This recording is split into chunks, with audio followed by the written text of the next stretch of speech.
Logic is very simple.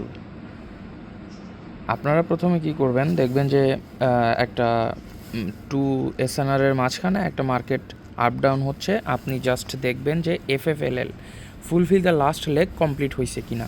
এখানে fulfil the last leg complete করছে এই রেড ক্যান্ডেল, আর এই রেড ক্যান্ডেলকে কমপ্লিট করার কারণে একটা টেললেস ক্যান্ডেল ক্রিয়েট হয়েছে। এখানে একটা টেললেস ক্যান্ডেল ক্রিয়েট হওয়ার পরে মার্কেট যাওয়ার কথা ডাউন, বাট এইখানে আমি একটা আপে ট্রেড নিছি অ্যান্ড এটা প্রফিট।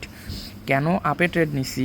কারণ এইখানে SNR লেভেলের যদি নিচে ক্লোজ করতো তাহলে আমি ডাউনের জন্য ট্রেড প্লেস করতাম, আর SNR লেভেলের যদি উপরে ক্লোজ করার কারণে আমি আপে ট্রেড প্লেস করছি। অ্যান্ড প্রথমে এইটা $20 একটা ট্রেড নিয়েছিলাম profit, and then sure shot ছিল এইটা। আর ওটিসিতে নর্মালি একটা ইরোর দেয়, সো আমরা এটা ইরোর কনসিডার করে যখন নেক্সটে এটা শিওর শটের ট্রেড আর একটা প্লেস করছি এই যে। অ্যান্ড আজকে আমি বেশ কিছু ট্রেড প্লেস করছি এই যে, মোটামুটি সবগুলোই প্রফিট। নিচের দিকে লস আছে দুই একটা, এই যে এটা লস ছিল।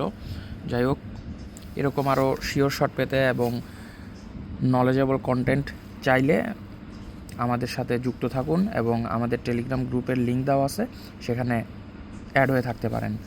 আর সাবস্ক্রাইব করলে এরকম নলেজ প্রতিদিন পাবেন।